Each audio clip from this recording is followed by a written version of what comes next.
What's up, everybody? It's Ultimate G-Man here once again. I'm here to do my review of Hunter x Hunter Chapter 354. It was this chapter, once again, Togashi delivers with A+ chapter. I mean, I'm just going to say this right out off the bat. I give this chapter a 9.5 out of 10. It was a really good chapter. It was really enjoyable. Basically, what happened in this chapter is that we get, in the beginning, we figure out that the human head is about the size of a bowling. Adult male head is weighs as much as a bowling ball, and that was pretty interesting to get those details. And the artwork on that first page was really, really nice, and you really get to see this is just classic Togashi, and you get to even though this part of the chapter was kind of long-winded, I still enjoyed this part because it really gave a lot of detail into Hisoka's thought process. And what I really love about this fight, which separates it from any other fight we've seen with Hisoka, is that this fight shows the fight from Hisoka's perspective, which is very interesting. This is the first time ever that we get a full-on fight just completely seen from Hisoka's perspective. And then we see him basically just knocking bowling pins down, killing these puppets. That if he leaves one puppet intact, then Crollo won't be able to keep making puppets, which is basically his own personal deduction that he made after he just chopped the arms off of this one puppet, and he basically held the puppet as hostage. And you really get to see Hisoka dissect the situation and talk about different options that he can go for, like whether he is gallery faked and transforming, and whether he would blend back into the crowd and steal someone's clothes and stuff like that. And he deducts that if the stamp disappears on the puppet's forehead, then that means that he probably disarmed. He probably disarmed the puppet, and he can't use his technique anymore. And he could be up at just so he could set more puppets on standby. But this is where the chapter was kind of long-winded, with his dialogue, which is natural for Hunter x Hunter. Togashi doesn't hold back on that thing. But then when you get back to the action, you really get to see Hisoka. He's doing this, but he's really putting a lot of thought into the situation. And then throughout this chapter, I legit thought ever since last chapter, I did not think the Crollo, because it was it would be too soon to call if it was, and it's probably he was using black voice to control someone, and it was probably that, and he used convert hands to disguise himself as another person. But then you see the part when Hisoka connects all the other people, the crowd to Crollo, and Crollo's pulled up in a trap, and he throws the head. The head freaking ricochets off the other crowd members, and he's just talking about how he's just getting them out the way. And then we see this was epic because Hisoka uses bungee gum to attach on Crollo's leg, pulls him towards him into his direction. And then we see him freaking slam the bowling ball size head into Crollo's back. Crollo's back is just oh my god. This, when I first read this, I went around, I went around online, and I saw on there, I was just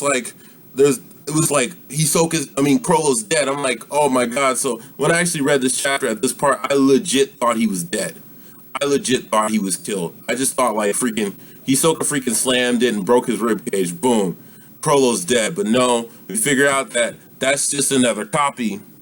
And this whole time, he was using black voice on this other person. It wasn't another copy, it was another person in the audience. He used black voice on the other person to control it. He used Shalnark's ability to control him. And then while he was controlling him, he put it on he put the black voice on it and controlled him and set him after using gallery fake to switch their personas. So it's one thing that really sums this chapter up was at the end of the chapter. It said layer upon layer. It was just like the Hunter x Hunter fights just have layer upon layer upon layer upon layer upon layer of just details just being thrown at you. All this stuff is going on, you know, within the fight, and the amount of deduction and thought that goes into a Hunter x Hunter fight is just mind-blowing. Once again, I'll say that again, it's mind-blowing.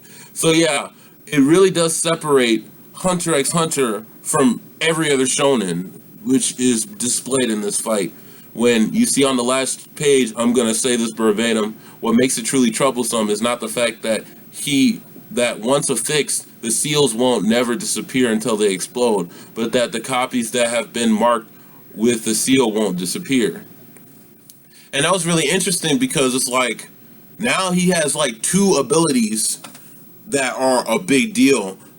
Like, any of these clones could explode at any time. On top of the fact that none of these puppets will ever disappear. They're just gonna be there forever. And there's like the technique is like, once you create a puppet, it won't be destroyed until its head is destroyed. So Hisoka just has this dire situation to deal with. But the best thing about it is that Hisoka is still fighting through it. He's still deducting the situation. And like, this fight just makes me admire Hisoka's character more and more. And the more we learn about how much thought he puts into his fights, just really brings me to like respect Hisoka's character. So overall, this Hunter x Hunter chapter was brilliant. It was great. It was fun to watch. It was on some crazy stuff. It's like Togashi just doesn't care. Like, he's just like, I'm going to make this as brutal as heck, freaking using heads to beat the crap out of someone and freaking slamming them into the ground. It's like Dragon Ball Z level fighting, and it's like, no, it's even worse than Dragon Ball Z level fighting because of the violence and the fact that, like, Togashi doesn't care. He's just gonna throw this stuff out at you, and it's just beautiful how he displays the brutality of this fight. He displays the direness of Hisoka's situation, and he really does. In this chapter, the best thing that it does is that it shows that Hisoka's fighting back. He's not just gonna lay down and let Chrollo beat him. It's just Hisoka's putting his heart into this fight, and Chrollo's putting his heart into this fight. And the more I read this fight, the more I'm unsure about who's going to win. I think Chrollo, I'm still betting it's Chrollo, but based off of this chapter, recent chapter, we learn more about the brutality of Hisoka and how he just doesn't care, and he's just going to go in like a boss. So we learn that Hisoka him and Chrollo are on the same level in terms of their fighting prowess, and I feel like Hisoka and Chrollo, this is a really evenly matched fight, and I'm just can't wait to see what's gonna happen. So yeah, Ultimate G, man, once again, I'm back making videos. Like I said in my last video, I was dealing with a lot, having to do finals and stuff, and having to do all these assignments, but I'm back, finally be able to do everything that y'all, be able to pierce the heavens. Hey guys, I know about Gurren Lagans. For those of you who did not expect me to know about Gurren Lagann, I know about Gurren Lagann. So yeah, talking about Gurren Lagann and Hunter x Hunter review, that's really original. But yeah, chapter 354. Give me your thoughts. Give me your ideas. Give me what do you think is gonna happen in this fight? How many more abilities do you think Chrollo's having? How much and what limit do you think Chrollo is gonna go to? Like, I feel like Chrollo is just gonna go all back crap crazy after he figures out that his puppets aren't working, and he's gonna have to think of a new ability to use. And that's the best thing about this fight. And I feel like this fight could go on and on and on and on and on with the number of abilities Chrollo has and the level of like in-depth thinking Hisoka has. And like, if you really like factor in, Chrollo has all these different techniques, he has all these different abilities, plus he knows how to fight, but Hisoka only has one ability, but he balances that out with his knowledge of the battlefield and everything. So yeah, I don't know where this fight can go at this point. I don't know where it's going to go. It could go anywhere, and that's a sign that this is a real fight. This is not a one-sided massacre. This is a legit fight. Anyway, like, subscribe.